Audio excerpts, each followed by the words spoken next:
Voilà, mesdames, mesdemoiselles et messieurs, bonjour à toutes et à tous. Je suis très heureux de vous retrouver, je crois, en super forme. Moi, de mon côté, ça va. Merci. Oui, je me suis bien reposé. Alors, on commence avec cette très bonne nouvelle. L'Iran, il faut pas jouer avec l'Iran. L'Iran est d'une intelligence inimaginable. L'Iran vient de suspendre illico sa coopération avec l'Agence internationale de l'énergie atomique. Oui, cette structure dont le directeur général c'est M. Raphaël Grossi. Et on dit Grossi mais il n'est pas gros quand même.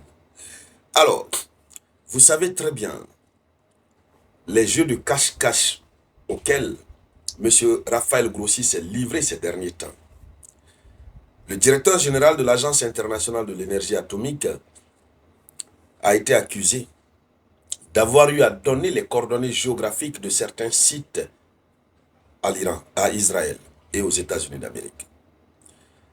Il n'a pas adopté une position neutre dans cette affaire dans le cadre de la coopération de l'Iran avec l'Agence internationale de l'énergie atomique. Alors, qu'est-ce qu'il a fait? Il est soupçonné de collecter des informations très sensibles que personne d'autre ne peut avoir et puis donner ces informations aux ennemis de l'Iran. Tout ça s'est passé. Et comme si tout cela ne suffisait pas, Donald Trump vient bombarder leurs trois sites. Cette affaire de bombardement même reste à revoir encore une fois. Alors, mais malgré ça, malgré qu'ils n'ont pas réussi, mais la simple idée d'attaquer l'Iran sur son territoire, ça fait très mal à l'Iran. Donc l'Iran a décidé de suspendre sa coopération. Imaginez les conséquences. Nous allons développer ça tout à l'heure. Mais avant de continuer, partagez la vidéoconférence au maximum et n'oubliez toujours pas, Moyen Express, c'est pour l'Afrique. Oui, allez-y, téléchargez l'application. De passage, je dis un grand merci à mon frère et ami, Monsieur Keita Sanassi, PDG de la résidence M. Vous venez à Conakry. Si vous ne partez pas à la résidence M, c'est que vous n'avez pas découvert les bons coins de Conakry. Voilà. Merci, Monsieur Keita. Alors, allons-y dans les profondeurs, dames et messieurs. L'Iran qui suspend sa coopération avec l'Agence internationale de l'énergie atomique, c'est-à-dire l'Iran se coupe du monde de ceux-là qui doivent le contrôler. L'Iran se donne donc une liberté exagérée de développer tranquillement au calamar son programme nucléaire. C'est ce que ça veut dire. L'Iran va développer son programme nucléaire comme bon lui semble, puisque c'est l'AIE, l'Agence internationale de l'énergie atomique, qui venait voir et puis qui donnait les informations. Alors, si il coupe les ponts, c'est fini, il n'y a plus personne pour contrôler l'Iran. Donc, c'est terminé. Mais quelle est la procédure qui a prévalu à cette prise de décision? Nous allons voir tout à l'heure. N'oubliez pas de mettre les likes et partager cette vidéoconférence au maximum. Donc, avant même de parler de la procédure qui a prévalu à la prise de cette décision, ce qu'il faut déjà rappeler, c'est que nous avons en face de nous un pays comme l'Iran qui en réalité vient de triompher vis-à-vis de cette minorité occidentale qui cherche à imposer sa volonté coûte que coûte à toutes les nations. Voyez-vous, le cessez-le-feu unilatéral qu'ils ont imposé, c'est la preuve qu'ils ont échoué. Les centrifuges n'ont pas été détruits. L'uranium enrichi à 80% n'a pas été touché. Et puis, Netanyahou et son équipe sortent pour dire l'uranium En tout cas, le programme nucléaire a été complètement détruit. Si on les voit encore reprendre, on va bombarder. Ça, ce sont juste des paroles pour se sauver. Pour sauver leur honneur, leur visage face au monde qui a vu combien de fois ils ont échoué lamentablement face à l'Iran. On le dit très souvent, ça ressemble à David contre Goliath. Quelle que soit ta force, ta puissance, tu t'attaques injustement à quelqu'un, Dieu le Tout-Puissant, Allah wa Ta'ala, va aider la personne. C'est naturel. C'est un fait de la... C'est-à-dire, c'est un construit de la nature humaine elle-même. C'est comme ça. Dieu te donne la force.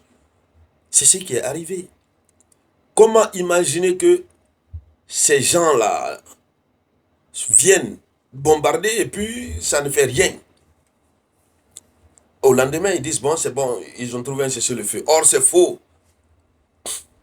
Alors, allons-y dans les profondeurs, dames et messieurs. Revenons sur le sujet de la suspension de la coopération. Donc, il faut dire, c'est une résolution qui avait été adoptée par le Conseil des gouverneurs de l'Agence internationale de l'énergie atomique. Cette résolution condamnait l'Iran et la raison de la condamnation de l'Iran, il disait que l'Iran refuse de coopérer. Pendant que l'Iran coopère avec eux, ils disent que l'Iran refuse de coopérer. Ils ont condamné l'Iran. Cela a fait très mal à l'Iran. L'Iran dit, mais je coopère. Vous connaissez là où se trouvent nos centrifuges. Vous avez accès. Avant les bombardements, le directeur de l'AIEA avait accès.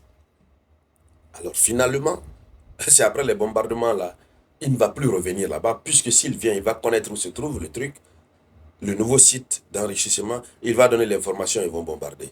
Qui est fou? Moi je dis l'Iran est en train de faire très bien. Donc, il y a cette première décision qui avait été prise. Et donc, quand l'Iran avait constaté ça, l'Iran avait fustigé ce que l'Iran percevait comme étant un manque d'objectivité et de professionnalisme. L'Iran avait dit que c'est un manque, il y a un manque d'objectivité dans les activités de l'AIEA. Et il y a un manque de professionnalisme. Et d'ailleurs, l'AIEA n'est pas neutre. L'AIEA travaille sous l'influence des États-Unis d'Amérique et d'Israël. C'est ce que l'Iran avait dit. Alors, après les bombardements, et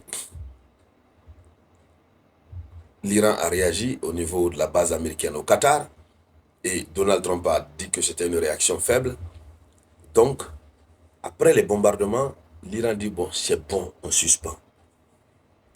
Alors, voici ce qui va créer autre chose. Parce que cette suspension, ça leur fait très mal. Ils n'ont plus de regard sur ce que l'Iran fait. C'est un pays souverain. On parle de coopération internationale.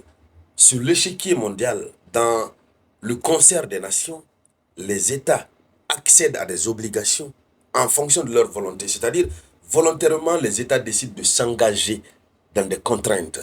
Volontairement, les États peuvent se retirer. Aucun État n'est obligé de se soumettre à une convention, à un accord. Voilà. La coopération, on dit coopérer, c'est un accord. Et le mot accord, vous voyez déjà, vous donnez votre avis favorable. Donc, voici la décision que l'Iran vient de prendre. Ça va faire très mal, ça va entraîner un revirement. Ils ne vont pas vouloir laisser tomber ça, puisque s'ils laissent tomber ça, l'Iran va développer de façon exagérée et extraordinaire, et de la façon la plus rapide que possible, son nucléaire. Et à l'allure où nous sommes, l'Iran est prêt à se doter du nucléaire, parce que l'Iran a vu quelque chose que beaucoup de monde, tout le monde a vu. Et donc, mesdames, mesdemoiselles et messieurs, c'était ça la une de l'actualité internationale. Merci donc de la partager au maximum. Je vous reviens tout à l'heure par la grâce du Tout-Puissant avec de nouvelles actualités. C'était la voix de votre humble serviteur, Robert Théa.